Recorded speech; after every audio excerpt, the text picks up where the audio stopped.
Shalom Bapak Ibu, saudara-saudari yang dikasihi oleh Tuhan. Kembali lagi perenungan firman Tuhan pada hari ini terambil dari kitab Yudas pasal 1 ayat 1 sampai ayatnya yang ke-25. Yudas pasal 1 ayat 1 sampai ayat yang ke-25 pembacaan firman Tuhan. Tetapi yang kita renungkan pada hari ini, saya mengambil beberapa ayat, 2 ayat dari ayat 20 sampai ayatnya yang ke-21. Demikian firman Tuhan. Akan tetapi kamu, saudara-saudaraku yang kekasih, bangunlah dirimu sendiri di atas dasar imanmu yang paling suci dan berdoalah dalam Roh Kudus. Peliharalah dirimu demikian dalam kasih Allah sambil menantikan rahmat Tuhan kita Yesus Kristus untuk hidup yang kekal.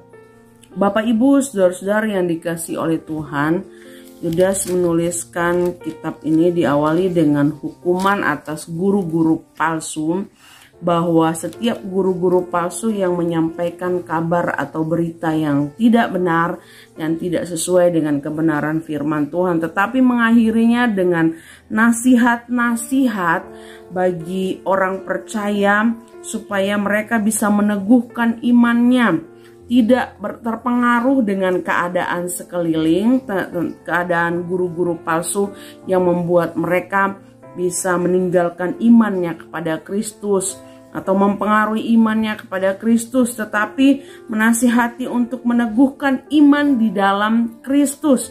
Nah, di dalam pembacaan firman Tuhan ini di ayat yang saya ambil tadi ayat 20, ada beberapa nasihat penting untuk kita sebagai hamba-hamba Kristus, hamba-hamba Tuhan di dalam pelayanan, di dalam kehidupan sehari-hari, dalam mengikut Tuhan walaupun ada banyak tantangan pergumulan yang kita hadapi. Yang pertama yang harus kita mawas diri di dalam mengikut Tuhan, di dalam melayani Tuhan adalah di ayat 20, bangunlah dirimu sendiri di atas dasar iman yang paling suci. Membangun diri sendiri di atas dasar iman yang paling suci. Iman itu sangat penting ketika kita tidak bisa menghadapi setiap tantangan pergumulan yang datang dalam kehidupan ini. Iman yang membuat kita bisa mampu bertahan dalam keadaan apapun. Karena itu bangun iman terus menerus di dalam Tuhan, sehingga kita menjadi orang-orang yang kuat menghadapi setiap tantangan kehidupan.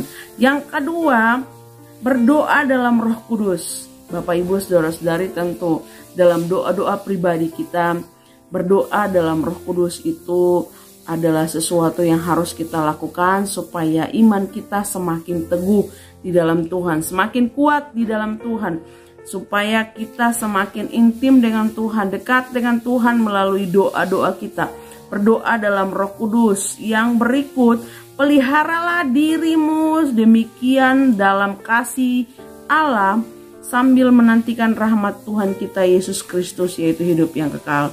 Memelihara iman, memelihara diri sendiri, memelihara pelayanan, memelihara semua hal yang Tuhan percayakan dalam kehidupan kita.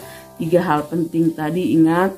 Yang pertama adalah kita mau senantiasa bangun diri sendiri di atas dasar iman yang benar. Yang kedua adalah berdoa senantiasa dalam Roh Kudus. Yang ketiga adalah pelihara dirimu dengan kasih karunia Tuhan. Kasih karunia Tuhan buat kita berbeda-beda, tapi biarlah kasih karunia itu yang memampukan kita terus bertahan dalam keadaan apapun yang kita alami dalam hidup ini. Amin.